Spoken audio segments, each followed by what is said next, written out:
Hey guys, welcome back, and the sun is where it needs to be in the corner of the video, so I apologize for that, but this is the best place to do. Hey, I took a day off, just basically things are just not aligning for me, and wasn't able to record a video. It happens from time to time. I think basically you just expect for a video not to go up like once a week. If it happens to be two, then I just got sidetracked, and probably I got more videos uploaded to my other channels.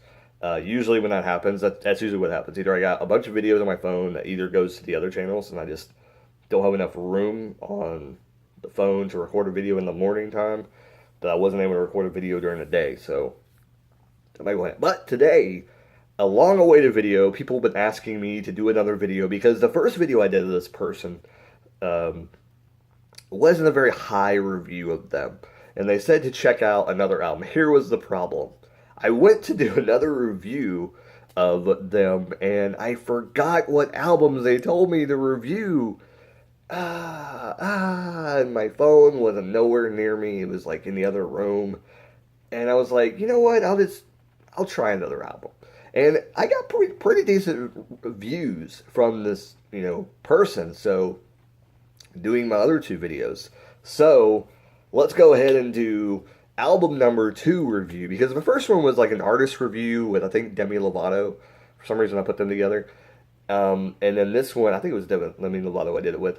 And then this first one was his original first album. This is another album. I don't think it was his second album. It might have been. And it just fell into place that I did this album. So I did print it out on the computer. I did something different with this album, which I don't know if I really liked it too much. I like writing on paper, but I printed this out, so you can tell it's printed on paper. But let's go ahead. This is his 2010 album, so it's not probably. I don't remember what the other album was.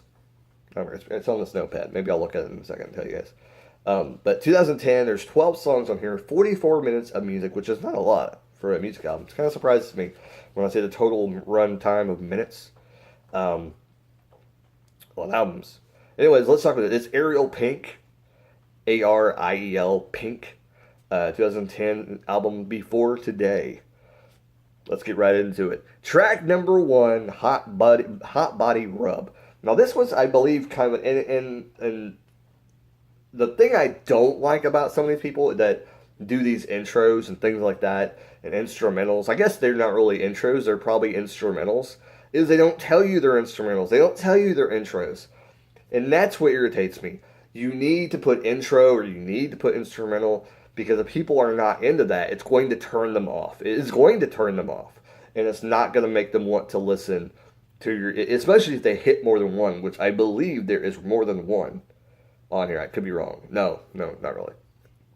Because usually on music, like not non-rap, you'll have like one instrumental at the beginning. It was just a theme, and it was something they did in the 90s. They don't seem to do it anymore much, but there's probably some albums here and there that have done it. It seems to be on like the first albums, or maybe like if they waited a while, they'll do like "We're Back" like intro thing at the beginning, or instrumental, but they'll have singing over it. It's weird.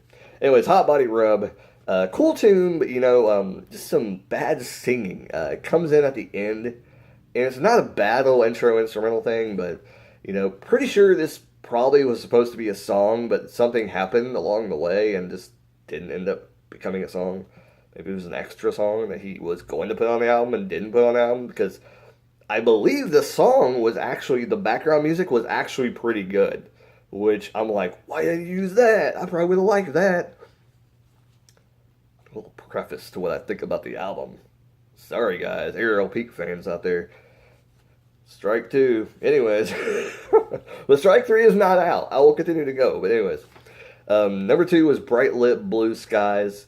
It wasn't a bad song, but it was a poppy song with just bland lyrics. Like the lyrics to me wasn't meshing well with the music, and that's pretty much what a good song is lyrics have to mesh with the background music. If it doesn't, it's not that it'll come out like punk-like, but like it'll come out that it's just not working. And songs that don't work are not punk songs, but you know what I'm saying? Like, it's kind of, there's a fine line. Like, punk is kind of it's a hard thing to describe. Like, what is punk music? Like, when sometimes the music doesn't match up with the music, but then when I say it this way, it just doesn't match up with the music. Like, explain down below. Do you guys have any comments about that? Like, make comments down below. What am I talking about? Do you understand what I'm talking about? Anyways, that's what this song was. It just wasn't a good song to me. Number 3 was, oh god, I don't even know how to say this. La Estat Ascension ACC to the Widows Maid. Yeah, whatever that is. Not bad. It wasn't a bad song. It had good vibes in it. But you know, during this song, I almost liked it. Something about it. I almost liked the song, but just it's almost there. But during the song, I understood what people liked about this guy, and it became very clear what people like about this guy. And he does have these hints of glory that I like from him. And the hints of glory is that I believe when I read his biography, he used to be in, I think he used to be in Acid Bath, didn't he? Was this the band I was in? I think there was the guy that used to be in Acid Bath. I could be wrong. Whatever, real quick. Hold on, it's raining. It's raining real bad here. But I believe this is the guy, and I used to listen to Acid Bath. So it's funny that I've never fell across Ariel Pink before, and I've never heard of Ariel Pink before I went hunting and perusing on Spotify. And I came across him once before I was going to do a review on him, and I just never even thought that I would do anything about him. But I actually read the biography a while back, and I was like, well, I definitely got to review this guy, because I remember listening to Acid Bath, and you can hear hints of Acid Bath in Lestat. What's wrong? Why didn't he stick with that? Like, even if he was going to do that band, what? I don't, whatever. I'm not gonna go there. People are weird. That's why Silverchair went off to try and do lead singer went off to do a pop album. Because that's where all your success came from. Yes. Some people are just weird. You made all the success on one genre. Why move? You know the success is there. Why are you moving? Get different band members. Like, change your name. Change your sound a little bit. But keep the vocals the same. I mean, it's weird. It's just, people are just odd. Anyways, number 4, Fright Night. For some reason, Nevermore in parentheses. I don't understand. Sometimes when people put things in parentheses, like, why didn't you just name it that? Like, is that what the purpose was? You wanted that in the title, so you just, I don't know. But very low beat, and the song was just mind-numbingly boring. Like, there was nothing about the song that was completely interesting to me. Number 5, Round and Round.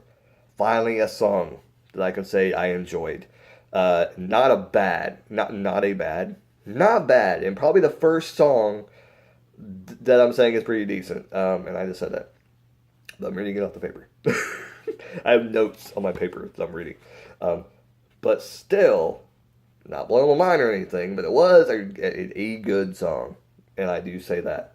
First star on the album. Number 6 was Beverly Kills. Cool name for a song, by the way. Catchy song, but not overly good. It was decent, and it was super catchy. And the background music was really kind of, you know, the groove was there that was going with the lyrics and everything like that, like I talked about. It was there. So like I said, he has something I like, but it's just finding the songs, and it's probably going to be few and far between on his albums of Ariel Pink, because I'm assuming he's doing a lot of like abstract kind of thing going on here. Abstract like music, and I'm probably not gonna be a huge fan of it, to be completely honest. But I mean, I have no problem doing the reviews and letting you know what I think about the albums. But the thing about him is that, like I said, I am super open to music, and I've told you multiple times, I like rap, I even like classical, I like a little bit of punk, I like ska, I like, you know, heavy metal, death metal, black metal, hard rock, country, everything in between. I like everything. And I love music, and I know where the genres fit. And I know the music and probably what it should sound like. But when it comes to stuff like this, I just cannot understand why people like and, you know, prop this guy up on a pedestal in this type of a music genre, which I don't even know what the hell you call this.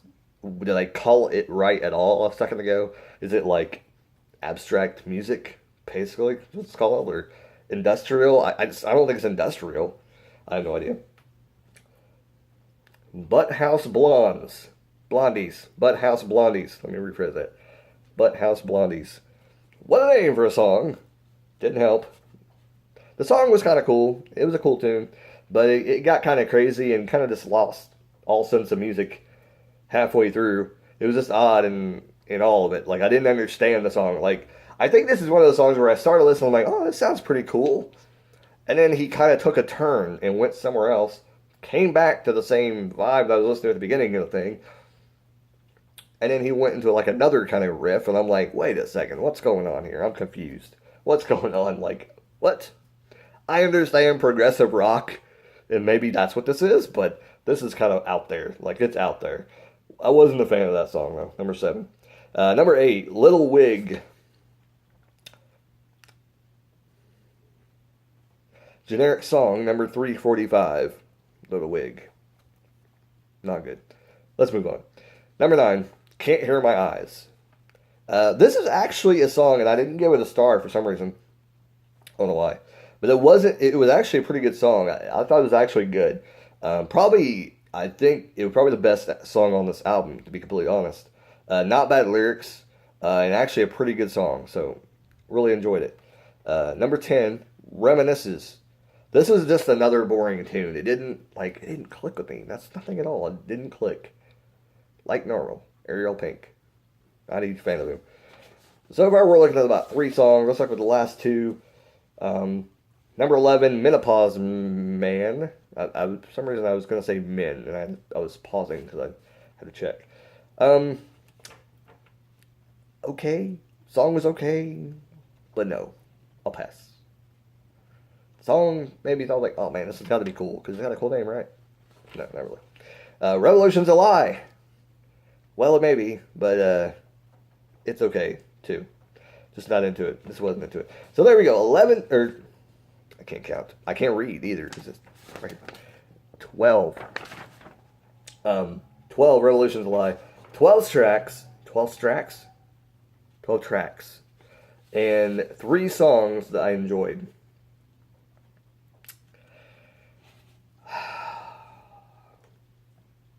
So I guess in closing, I'll say, Ariel Pink, I loved you as a hard rock musician. What the hell are you doing now? But the trek will continue. Here in a few months, I'll travel back and I'll review another Ariel Pink album. But let me get some other albums out of my way. I've been wanting to review some metal, some hard rock stuff that I really enjoy, and I know I'm going to enjoy, and I know I'll be able to put in some great album reviews for you guys.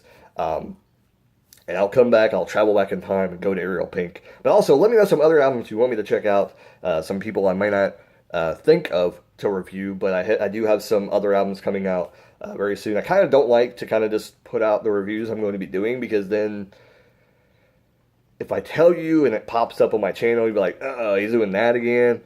But if I tell you ahead of time, you're like, no, I'm not going to check out his channel for a while if you're not interested. So, does that make sense? Anyways. Let me know what you think down below about this review, and what you thought about what you thought about this album. And I can't talk tonight. I just need to shut the damn video off. Jesus Christ. Anyways, let me know what you thought about this album. Let me know what you thought about this video. Let's do this slowly, Brad, because evidently I can't talk tonight. Like, comment, subscribe, all that good jazz. Comment down below. And you know what? Keep rocking and keep on listening to music. 'Cause that's what you gotta do in this life, especially on days you can't talk. Later, guys.